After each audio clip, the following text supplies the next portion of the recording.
wayaab waad aragtaan eygaasi inuu ku guuleystay imtixaankii lagu imtixaamay oo halkaas lagu siiyay jaiskii u qalmay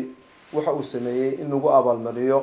wayaabka yaabkiisa weliga ma aragteen ama maqasheen daawadayaal xayawaan kala liqaya dabcan waad aragteen ama waad maqasheen wax badan ayaanu aragnay libaax xayawaan kala cunaya ama wax badan ayaanu aragnay mas liqaya jiir laakiin weligiin idinku ma aragteen shimbir liqaysa shimbir kale haddaba daawadayaal qisadan ayaa waxay ka dhacday park la yiraahdo Hyde Park oo ku yaala magaalada London taas oo aad ku arki doontaan shimbir liqaysa shimbir kale iyo dagaalka ka dhex dhici doona liqitaankaas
الله نفط معانا maxay rafatay shimbirtaasi oo isku dayday bal inay meeshaas mugdiga ay ku jirto ay ka soo baxdo laakiin nasiib xumo way ku guulaysan weyday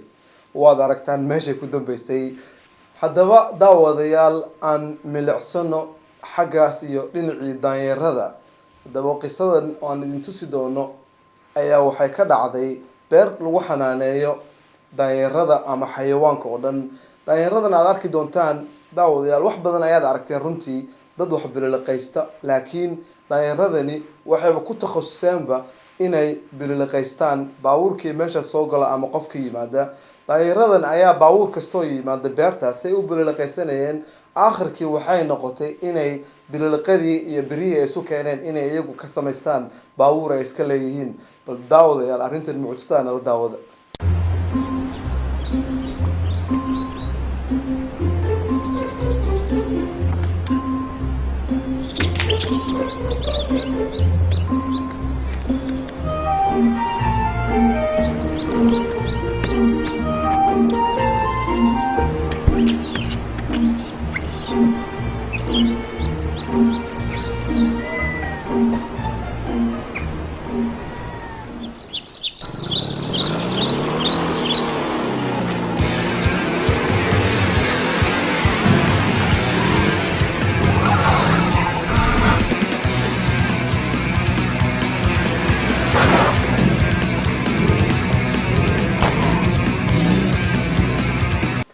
haddaba daawadayaal waxaan soo gaarnay gabagabadii barnaamijkeena caawa aan ugu talagalnay ciidul adxa ee aan rajaynayo inaad runtii ka wada hesheen sida aad la socotaan daawadayaal wadanka Soomaaliya waxaa ka taagan arrin aad u cakiran oo ilaa hadda xal loo laayahay arrintaas oo runtii adduunweynuhu oo dhan ay isku dayeen inay wax ka qabtaan waa ogtihiin wadamo badan ayaa shirar looga qabtay meelo badan ayaa dad badan wada international community kamida ayaa waxay isku dayeen inay dhex galaan oo ay bal dadka miis soo wada fariisiyaan oo xal keenaan waxaan lagu xaliyo ilaa 19 sano kusii socda. marka shirkii ugu dambeeyay ayaa hadda wuxuu ka dhacay magaalada Glasgow ee cariga wadanka Ingiriiska. shirkaas oo looga hadlayay bal sidii wax looga qaban lahaa arrintan cakiran ee ka taagan wadankeennii aanu jeclayn ee Soomaaliya. haddaba nala arka nalana qiimeeya tusmadan soo socota si wacan u daawada.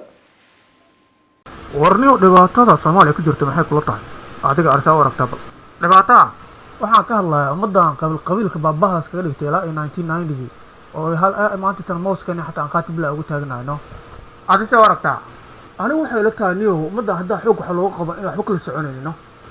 yaa qabanahay warniyo waxay la tahay aniga ummadan inay aqli lahayn markay waxa saada u fiirsata annaga marka hadda wax ka qabana ka war